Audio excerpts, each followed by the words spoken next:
ദൈവാത്മാവിനാൽ നയിക്കപ്പെട്ട് ജീവിക്കുന്ന പ്രവർത്തിക്കുന്ന വ്യക്തികൾക്ക് സാഹചര്യങ്ങളെയും വ്യക്തികളെയും പേടിച്ച് അടങ്ങി ഒതുങ്ങിയിരിക്കാൻ സാധിക്കില്ല.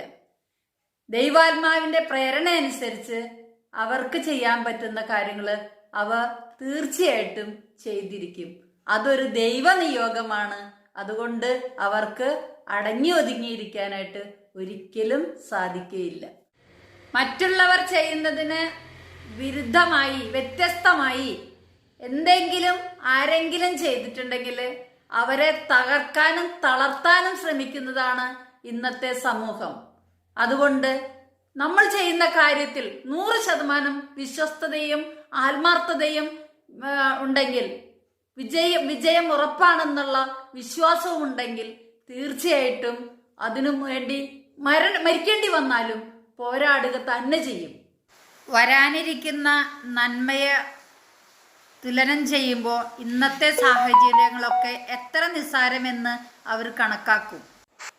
അടിക്കുന്നവൻ്റെ കയ്യിലെ ദൈവം വടി കൊടുക്കൂ എന്ന് കേട്ടിട്ടുണ്ട്.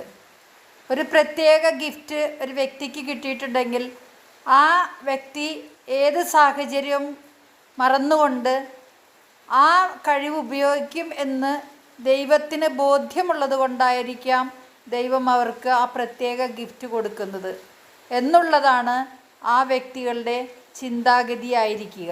ഏത് സാഹചര്യങ്ങളെയും നേരിടാനുള്ള ശക്തിയും കരുത്തും ദൈവാത്മാവ് നൽകും എന്നുള്ള ബോധ്യവും അവർക്കുണ്ടായിരിക്കും. സാഹചര്യങ്ങളെയും വ്യക്തികളെയും പേടിച്ച് അടങ്ങി ഒതുങ്ങിയിരിക്കാൻ സാധിക്കില്ല. ദൈവാത്മാവിന്റെ പ്രേരണ അനുസരിച്ച് അവർക്ക് ചെയ്യാൻ പറ്റുന്ന കാര്യങ്ങൾ അവ തീർച്ചയായിട്ടും ചെയ്തിരിക്കും. അതൊരു ദൈവനിയോഗമാണ്. അതുകൊണ്ട് അവർക്ക് അടങ്ങി ഒതുങ്ങിയിരിക്കാനായിട്ട് ഒരിക്കലും സാധിക്കുകയില്ല. വ്യക്തികളെയും സാഹചര്യങ്ങളെയും പേടിച്ച് ചെയ്യേണ്ട നന്മ ചെയ്യാണ്ടിരിക്കുന്നതാണ് ഏറ്റവും വലിയ ഇതെല്ലാ മതങ്ങളും അനുശാസിക്കുന്നതാണ്. യാക്കോബ് ശ്ലീഹായുടെ പുസ്തകത്തിൽ 4-ാം അധ്യായം 17-ാം വാക്യത്തിൽ പറയുന്നു, ചെയ്യേണ്ട നന്മ എന്താണെന്നറിഞ്ഞിട്ടും അത് ചെയ്യാതിരിക്കുന്നവൻ പാപം ചെയ്യുന്നു. ഞാനിലും ഇത് തന്നെ ആവർത്തിക്കുന്നു.